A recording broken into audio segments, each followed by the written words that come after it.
Just do a quick introduction. This is our monthly series, Digital Tools for Teaching.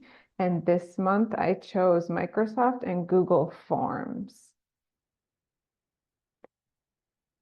Here's the agenda. I always like to do these trainings and give us some hands-on experience. So we are going to fill out a welcome form. And then I'll go over the how-tos, the mechanics of creating an online form. So creating the form, sharing the form, and then how to read responses. And then we can talk about applications. So what are some ideas for using forms with adult learners? So the first thing is I would like us all to participate in this welcome form. It is made with a Microsoft form. And you can join it one of two ways. If you have a phone nearby, like that you're not on the Zoom call with, you can scan this QR code and it'll bring up the form on your phone. Otherwise, I am going to put the link in the chat as well. So I will show this screen now. One of the newer features of Microsoft Forms is that you can present the live results. So that's one of the reasons I chose to make this welcome survey with a Microsoft form rather than a Google form, so that we can kind of see each other's responses. So the first question was, have you ever created a Microsoft or Google form? We have majority yes and a maybe. You can see that I get an option to display that as a tree map, but I can also display it as a bar graph to really clearly see the results of that question among us.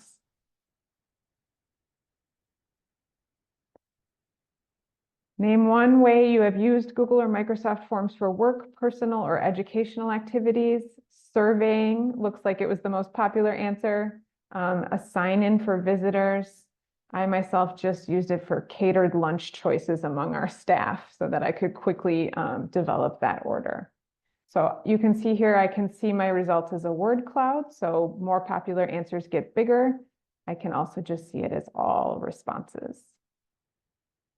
Next question, what would you like to learn today? The red means very interested, gray means somewhat interested, and blue means not interested, already know. So it looks like a lot of us came for ideas using forms with learners, and then possibly how Google and Microsoft Forms are different.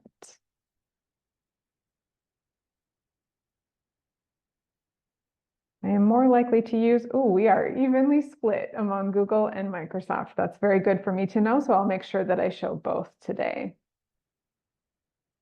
And one question I have. Nobody had any questions. Okay. Well then, let's continue.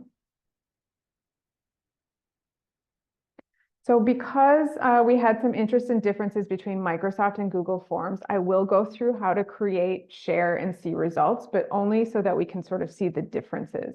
We're a very small group today, so let me know if you have questions or comments. You can put them in the chat, and you can also just unmute and interrupt at any time. So both Microsoft and Google Forms offer you these features for adding questions. So there's a variety of types. You can set questions that are required or unrequired. So anybody taking the form will see that red asterisk to know that it's a required. You can have a scored survey. So it becomes a quiz. And you have some branching options. And so what that means is you can, if somebody answers no or a certain way to one question, then it can jump and send them to a different question based on that answer. Both Microsoft and Google will also offer you some previewing settings so that you can see what your survey looks like before you send it out to people. So I will just demo that real quick. Close this one. Microsoft Forms, the one thing to know about Microsoft Forms, I'll zoom in here, is that right from the get-go, when you start a Microsoft form, you already have to decide if it's going to be just a survey or if it's going to be a quiz. So that's one thing you need to know up front with Microsoft. Google, on the other hand, you can make that choice after you create the form. So I would just select blank form here. In Microsoft, I'll just do a form here. So I'll show you question types real quick. So this is in Microsoft. I would click Add New, and then I get my question type choices right here. So I can do a multiple choice. Text means short answers. I could do a rating question on a certain scale. I can ask people to select a date in a question, and it will give you a calendar icon. And then you've got some specialized questions here. So ranking, a Likert scale is what I use to ask you how interested you were in what you wanted to learn today. And you could select not interested, very interested. There's an upload a file. So for example, if you wanted learners to upload a picture that they wanted to share, I did that for a community building activity among our staff, like share a picture here, and I collected pictures that way. Google Forms, here is where you select the question type. So we've got short answer, paragraph, multiple choice, very similar types of questions. They just call them different things. So that Likert scale becomes a multiple choice grid. Any questions on types of questions?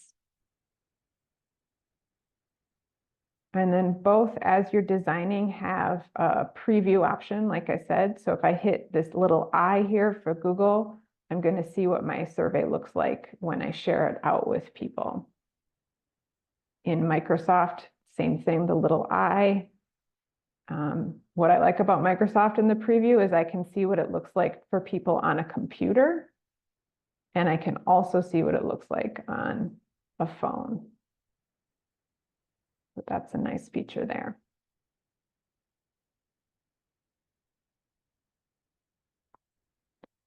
Both Microsoft and Google have these settings so that you can determine who can complete your survey, who can edit or copy or collaborate on your survey and help you build it, how and when people access it, what they see when they hit that submit button, and if you, the survey creator, if you get notified by email when you send it or when they finish it. So in Microsoft, those settings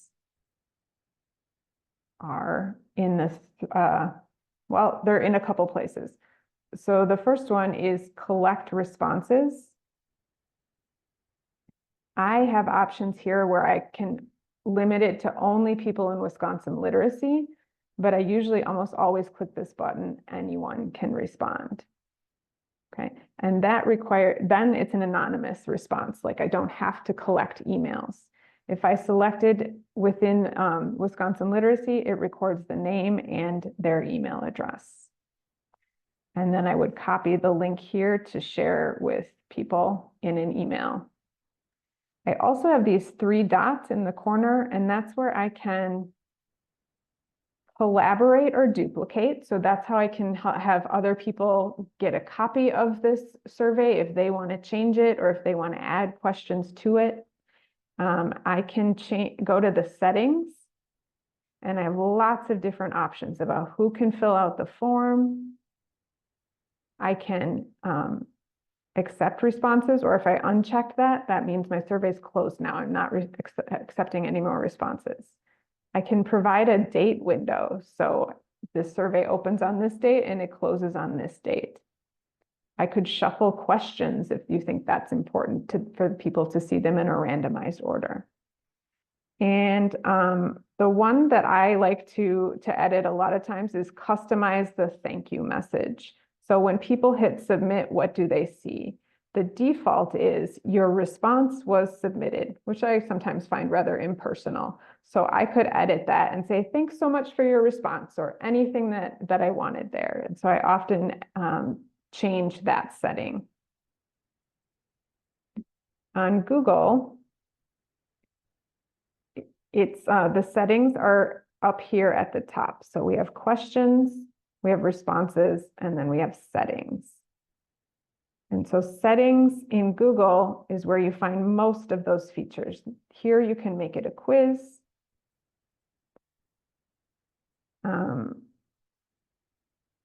I can manage how responses are collected. I could collect email addresses. I could limit it to one response if that's important for the validity of your information. Form defaults. Forget what this one is. So I could require questions by default.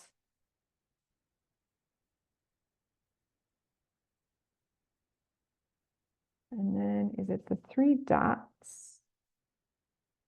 The three dots is the more on Google is where I can add collaborators.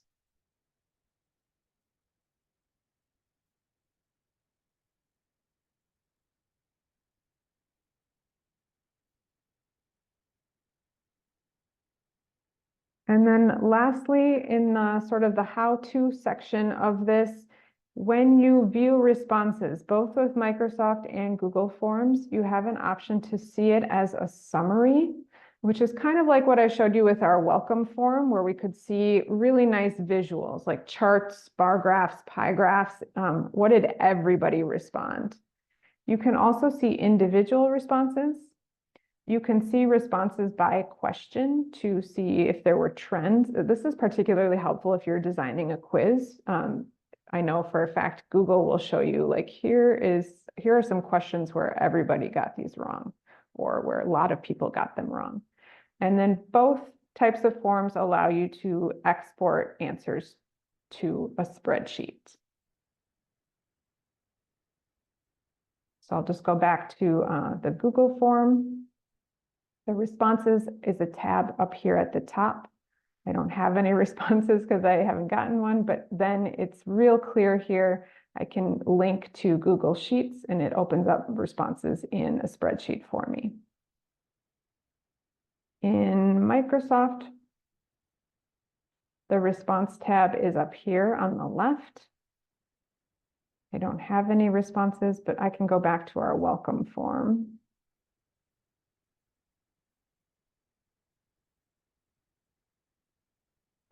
And so even if I'm not in present mode, I still can see this summary. So I get some charts, some bar graphs,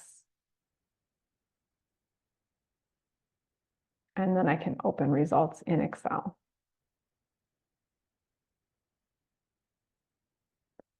Are there any questions about the mechanics of using either one of these online form builders? Anything I went over too quickly or missed completely that you want to know about? So, ideas for instruction.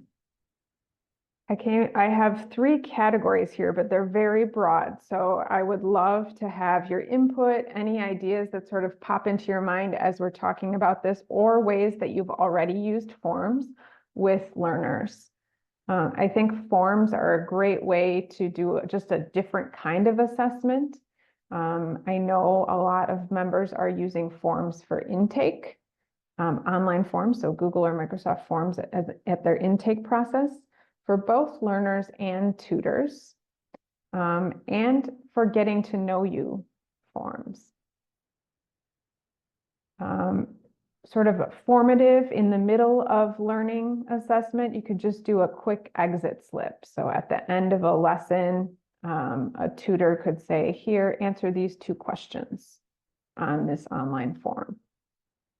And then you can take really any worksheet or any quiz and turn it into a Google or a Microsoft form. And you can have that scored. So you can create a quiz, have it scored, and then the learner who takes that quiz as an online form gets immediate feedback, it gets their results. Or you could just keep it unscored and tutors or instructors could look at those answers. Has anybody on the call used online forms in any type of assessment, pre-assessment, formative assessment, post-assessment? I have not.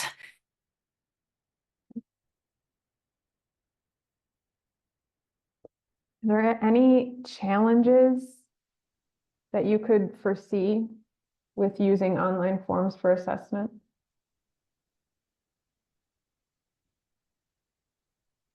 Jessica, I see you talking, but I can't hear you.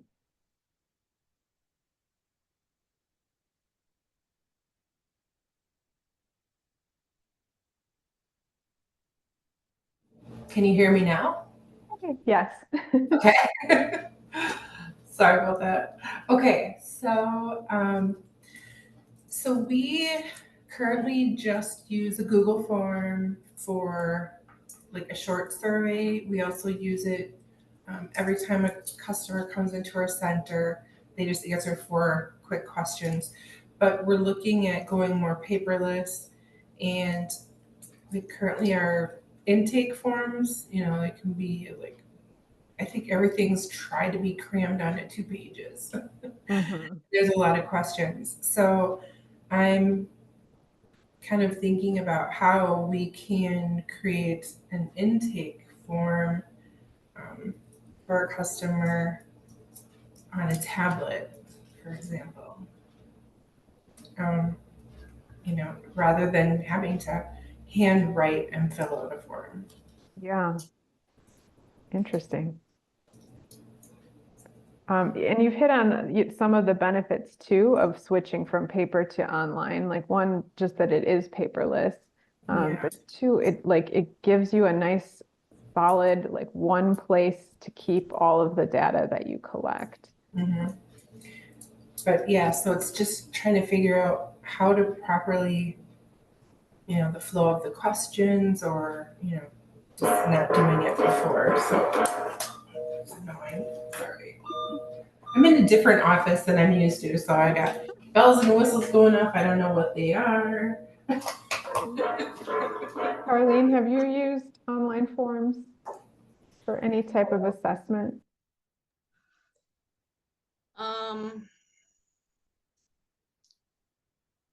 Not assessments. We have them enter their tutors enter their hours, and then we do like tutor surveys just to get feedback, simple feedback. We tried doing applications, but that was kind of oxy.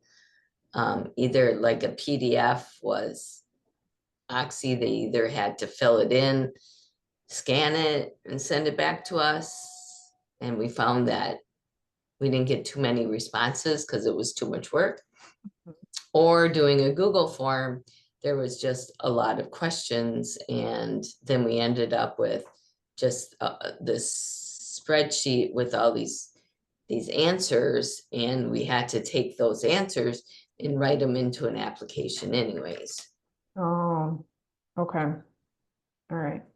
So I guess we would be interested in how we could do that type of paperless intake to use in an office, but I don't think we'd be there for a long time. We've got plenty other things to do right now. But no, I would like to have our tutors do that, and I'm planning on doing some training, setting up topics right now for doing monthly training, and I'm hoping to get for my digital literacy training, I'd like to add a digital literacy intake like this, something simple, like, the exit survey, just a few questions or maybe a quiz for Right. those who are capable of doing it. Mhm. We have a lot of older tutors who can barely use a smartphone, so we get a lot of feedback even on doing their hours online. Mhm. So it would be, it would be a slow, but we do have, as we're getting them in, we can start with our new tutors and start training them, right away. Right. It's an option. Yeah, so digital literacy, I think, can be a challenge or can be a barrier to using an online form as an assessment. You just mentioned that, Carlene. So like if we have tutors that aren't familiar with how to do that, then it's going to be a little bit difficult to fill out that intake form or that application form. I was thinking that possibly another barrier was just the fact that they are time consuming to create. So if you have tutors and you want tutors using online forms as an assessment, one thing I think is nice is that once you create one, it's there and it can be shared. So if you have multiple tutors teaching like the same level of learner or from the same curriculum, and one tutor creates, takes a worksheet from Ventures or whatever curriculum you're using and creates a form, that form can be shared with other tutors. They can make their own copy to share with learners. One potential, I think, for online forms is a way to teach digital literacy. I think the skill of filling out an online form is really essential. If you're going to fill out a job application, anytime you go online, you're filling out a form. And so if you can build your own form to help learners practice those skills, you sort of have control over like, what skill am I teaching today? Because an online application can be super overwhelming, but you could start very simple by building your own Google or Microsoft form and just having them practice those skills. And then eventually learners can create their own forms too, to see what that's like to do some data collection and to ask the questions and get responses to those questions. Could we take just a minute to brainstorm together if I want to scaffold or like do some really isolated skill instruction? What skills, digital skills, are required to fill out an online form? Can you just shout them out or put them in the chat? If you are a digital beginner, think about filling out an online form. What skills would you need? Keyboarding, Mm-hmm. using a mouse or a keypad. Yep. Getting the cursor into the box. Yes. Mm-hmm. Drop down, if there's a drop down menu. Exactly. I like to teach people tab as sort of a shortcut to getting that cursor in the box or moving from box to box. Recognizing that asterisk, that means it's a required question. Recognizing the submit button. Capital letters. Oh my God. Mm-hmm. Mm-hmm. And a lot of forms end with sort of a proof of humanity question. So that might be something to pre-teach as well. Check here if you're not a robot, or select these images to show that you're a human. So they do have potential for teaching digital literacy. I also like online forms' potential for teaching numeracy, because when you get the results in both Microsoft and Google, you get graphs. And I think that that could be a really important lesson for adult learners. How do I read this graph? How do I look at the responses I got from my survey and use language to interpret that graph?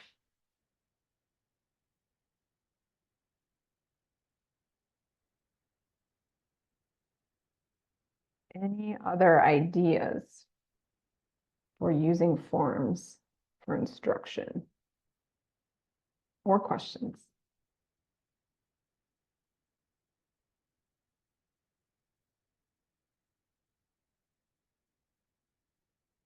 Yeah, go ahead, Jen. Are you finding that most folks are using forms for instruction then on students' smartphones or in computer labs, or as Carlene mentioned, maybe tablets?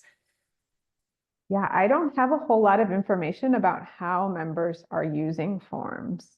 I do like that they are available on all of those platforms, and particularly with Microsoft, when you design a form, it will show you what it looks like on a phone. But yeah, I don't know. Jessica or Carlene, if you're using forms, like Jessica, you said a tablet. Yeah, we usually use the tablet or an iPad. We we also have the link that we email when we do our customer service survey, or we use the QR code for the customer service survey. Okay. Does that help answer the question, or was it something different? I'll let Jennifer respond. Sorry. No, that helps. Thanks. Okay. Jennifer, what are you thinking about? How are you thinking through different devices and how they could be used? I could see us maybe when we're assessing people or intaking people, the instructor might bring their own laptop and either kind of show the student how to use it themselves, or tablet sounds like a really handy way to go. We don't have access to that right now. But then most of our learners are going to be most proficient and have most access to the smartphones. So it was nice to learn that Microsoft gives you the chance to preview how it's going to look on the smartphone. So that's probably what, as far as what tech be looking at first for how to use this, or say a quiz in a class. And you can't count that everybody will have one. That's one little difficulty, a smartphone. Yeah. But yeah. I have a question about the QR with the little square. Yeah. Mhm. Set them up. Oh, yeah, there are, so just because this is a training about forms, I'll just show you that when I have a form, when I've designed it, and I click on present in the top right corner, I get a QR code. It creates one for me through Microsoft Forms. So that's nice. There are also QR code builders that are free. You could Google or go to an internet browser and just type in QR code creator. And you can give it a link and then it will create a QR code for you. The weird thing about QR codes is I think, especially when you're on a Zoom call like this, they're confusing, because if you're trying to get somewhere on the same device that you're already on, you can't just click on a QR code. You have to have a second device that you're scanning to get to that wherever you're going. So you do need a smartphone to scan it. And if you're on your smartphone, there's not much you can do with a QR code, if that makes any sense.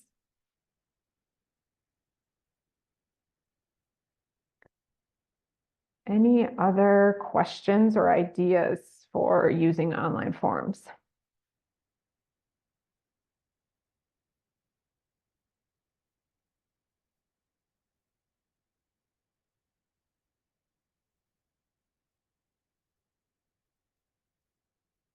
So a lot of you are frequent flyers in this Digital Tools for Teaching series, so you probably know this, but I will be emailing you afterwards. I will give you the link to the recording, so if you want to share this training with anybody else, you're welcome to do that. I will also give you a link to a handout that kind of summarizes everything we talked about today, but it also has links to resources. So like online tutorials for how to use Google Forms, how to use Microsoft Forms. It points out in the handout, if you are North Star users, that the internet unit, I believe it's lesson 9 in the internet unit, talks specifically about how to fill out online forms. So if you have access to North Star curriculum and you're interested in teaching learners, like here are the skills to doing online forms, lesson 9 in the internet unit does that. It also has a few links to just articles and blogs I found online for ideas on how to use forms in instruction. A few of them are geared toward K-12 learners, so I hope you'll excuse me for that and kind of be able to see how it might work or might need to be modified for adult learners. And then we are taking a break next month from this series, but we will be back with digital tools for teaching in September.